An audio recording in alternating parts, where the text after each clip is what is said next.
It's been abundantly clear over the past couple of years that the world doesn't have the benefit of confronting one crisis at a time. We've really rolled from pandemic into an increase of kinetic conflicts, not just the ones that make front page news, but we're at an unprecedented level of it. This has caused setbacks to the Sustainable Development Goals, unfortunately. After decades of progress on things like poverty and hunger, we've actually seen an erosion and a decline in some of those more positive metrics. And that's where we're beginning this next conversation, because I'm about to call up a woman who's really spent the bulk of her career making sure that the global economy is actually working for as many people as possible. She's a former vice president of Costa Rica, a leading economist, one of the strongest voices out there right now. Please welcome Secretary-General of UNCTAD, UN's Trade and Development Arm, Rebeca Grynspan. It's great to see you. Yes, I'm so glad that we were able to meet up. So look, we've heard the statistics. There's been a lot of the message that the Global South is being left behind. But I guess I would turn to you and say, given the fact that we know these past 5 or 6 years have been rough in general, to what extent does this risk making things even worse for the poorest people on the planet? Well, the risk is real. And probably what we have learned and we have heard the whole afternoon about that is that there is no way that trickle down will make the trick. Yes, that we will have to think about inclusion by design, not by an automatic, way in which the diffusion of technology will happen. So it will have to be really strategized. We will have to support countries to have strategies for AI, strategies for digital, and we will have to change part of the system so we will be able to finance it, because financing was not part of the conversation, but is a huge part of the obstacles that we are facing today. Well, let's talk about that a little bit. So, the trajectory over the past couple of years, just ask OECD, they track this, right, is that voluntary contributions for things like development funding are declining. And that was before Trump became president for a second time. And now, of course, there are even deeper cuts. And we're going to talk about UN reform in a second as well, and budget cuts that are happening there. But in this environment, how do you begin to ensure that AI development in countries that are falling behind is a priority when people are trying to service debt, feed people, worry about healthcare? Well, that's very nice that you brought the debt issue, to bear, because the number we have today is that there are 3.4 billion people that are living in countries that spend more in servicing the debt than on health or education. And so we are talking about skilling, and we are talking about education, we are talking about building capacities, but we are not able in these countries where these people live even to care for the basics of education and health. And so obviously this has to be faced. It's a huge challenge. But the other part of it is that we have to think about this not as aid. Maybe this is strange to say coming from the UN, I am less worried about aid, and I am more worried about the incentives for investment.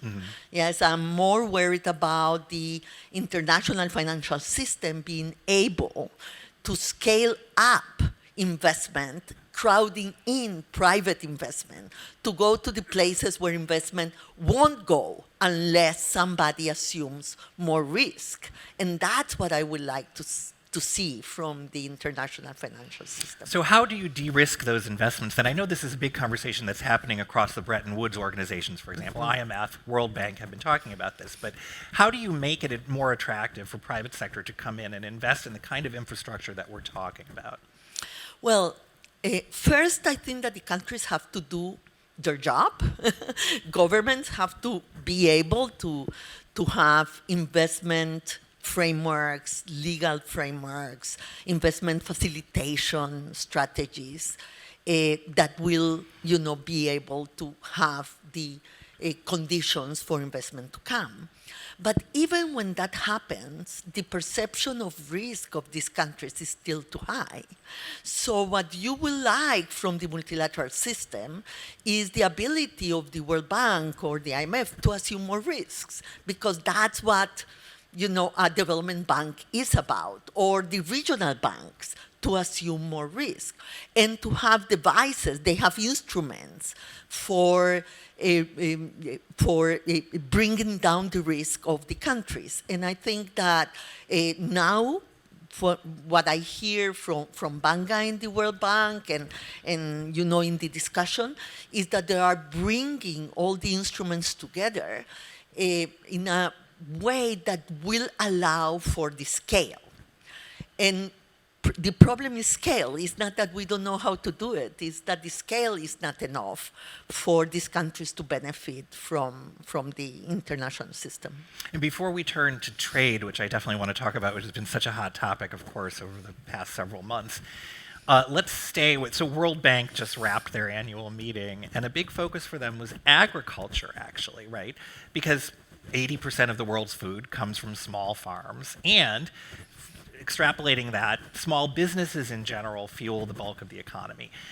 How do you begin to know that this work that's being done for development on AI systems in the poorest countries is reaching people that are actually a part of the biggest swath of the economy? Well, we have good examples to show, yes? We have the coffee growers in Rwanda, or we have the specialized farming in India that are happening and that are being, powered by AI. The problem, again, is that it's not as spread. Technology diffusion, that was the first thing that you used today when introducing this gathering, is about, the speed of that diffusion on the countries that don't have the energy and that don't have the skills is a great part of the problem. So how do we go from a project-driven to something that will be much faster in terms of spreading the possibilities of using the technology for the farmers, for the small and medium-sized enterprises that are the job-creating a sector in most of our economies? How do you do this? How do you make this happening for the countries that are below the 20,000 per capita GDP that is able to have the dynamic for their own, but these countries don't have the dynamic for their own?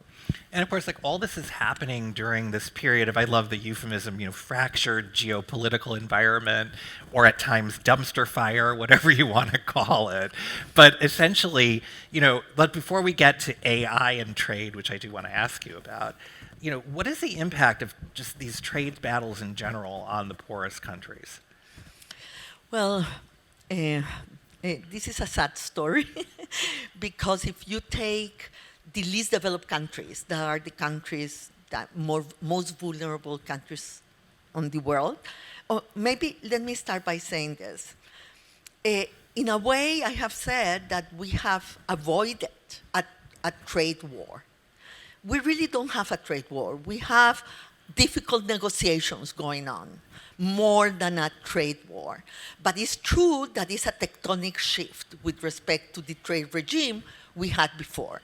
But it's much better to see the US and China negotiating. It's much better for the world economy than a trade war between these two countries, yes? So in a way, the worst perspective that we had at the beginning have not happened. And, negotiations are taking over instead of trade wars. But the problem is that it's not multilateral negotiations, yes? It's bilateral or it's mainly bilateral. But still is better than the alternative, yes? Now, the problem is that the vulnerable countries have seen tariffs go up much more than the developed countries. So the poorest countries are facing tariffs, or this LDC group are facing tariffs of around 28%. That is higher than many of their competitors. So they are being hit in three ways. First, because tariffs increase. Second, because tariffs has increased in these countries more than in others, so the competitive advantage is not there. And the third way in which they are being hit is that they are losing the special access that they had, for example, with AGOA, the African countries, to the US market. So we are worried about them. And the problem is that their negotiating capacity is very low, but not only very low, they are in the last post of the queue. And so when their situation will be better is really a question mark, because they don't even have the voice in the negotiating table. What we have said here is to look again at these countries that, according to the objective that the US have set for themselves, they don't represent any problem in any of the objectives that have been discussed. You know, they are, all of them together, 44 countries, all of them together represent 1.6% of the deficit of the US. So, you know, not a problem. They don't represent anything in terms of revenue because of the same thing. And they are not a national security problem. And so what we have called for is, given evidence, given the data, and making the case for these countries to be spared of the impact and the negative impact that these tariffs are imposing on them. You know, as AI has impact across so many aspects of the economy, how do you see AI playing out when it comes to trade and value chains? Okay, I will get to that, but maybe I have a job for AI. You know, we women have blood pressure that is lower than men. That's not your fault. Yes, it's not your fault. But I ask myself, and Jan was asking who controls the algorithm. I am asking who controls the air conditioning. Oh. And maybe AI can help to solve that problem. Maybe in the coffee break we could. Know, we have to have sweaters. Yeah. And maybe we can share this in a different way. Yeah. You know, so a job for AI. My second point. I'll get right on that in the coffee break, but sure. Okay. Now, AI. The resilience of the trade system. This, you know, because it's amazing that trade is still growing with all the uncertainty that we have had, yes, and in positive numbers. And there are three reasons for that. The first is that what is growing mostly is services. And in services is digital services. And so the services are growing at a rate of 9% per year. So they are really driving the trade dynamics. The second is that AI is driving the equipment that is needed for AI. And so the AI investment has been a big part of the resilience in the global economy and also in trade. And the third one is that still 72% of trade is happening within the framework of the WTO. Mm-hmm. And that is because of the bilateral agreements and the regional agreements. So regionalism and you know, multi-country agreements are part of the resilience that we are seeing in the trade system. Mm-hmm. So I do want to, as our kind of ending thought here, talk a bit about UN at 80 and reform at the UN. You know, former Secretary of State, the late Madeleine Albright, famously said, if the UN didn't exist, we would have to invent it. Well, we're now in a place where we're reinventing it. You have a prominent role there, and let's face it, you're on a short list of people who could potentially be the next Secretary General. How would you begin to reform? What's the first most important step right now? I think that I would agree here with Amandeep, something that Amandeep said. I will put it in a different way, but the UN has to understand that not only we are in a different world than in 1945, and so we have to adapt to the new world. But it's also true that the countries have more capacities today. There are more actors today. There are more regional institutions today than they were in 1945. And we still have the mentality that we have to do everything. You know, that I think that you call it, Amandip, like centralization of the UN. You know, we think that we have to solve every little problem that there is on Earth. And no, we don't have to, because now the world and the countries have more capacity. So we have to be more respectful of the capacities that are in the world. We have to be more smart in bringing those capacities to solve problems, and to understand that the UN is unique, but it's not alone. And I think that that will be key for the reform of the UN, to focus on the main problems that only the UN can really tackle, and use the rest of the capacities of the actors, of the organizations in the world, to try to partner to solve the rest of the problems. So gender is probably a trigger word at this state of geopolitical play, but I'm going to go there anyway, because there's obviously been a big movement called Madam Secretary, that the next Secretary General be a woman. But just in general, we're 30 years after Beijing. Just to get your kind of final thoughts on the state of female leadership and why you think it's important that the next leader be a woman. I think that all the names of women that I hear running for Secretary General are fantastic. They don't need any special treatment, believe me. Their CVs speak for themselves, including me. So we don't want special treatment to go, in this race. What we don't want is discrimination. And so what we don't want to see is that still there is discrimination because we are women, and so we are treated differently. If we are treated equitably, we will do it. Rebeca Grynspan, there you have it. Thank you so much.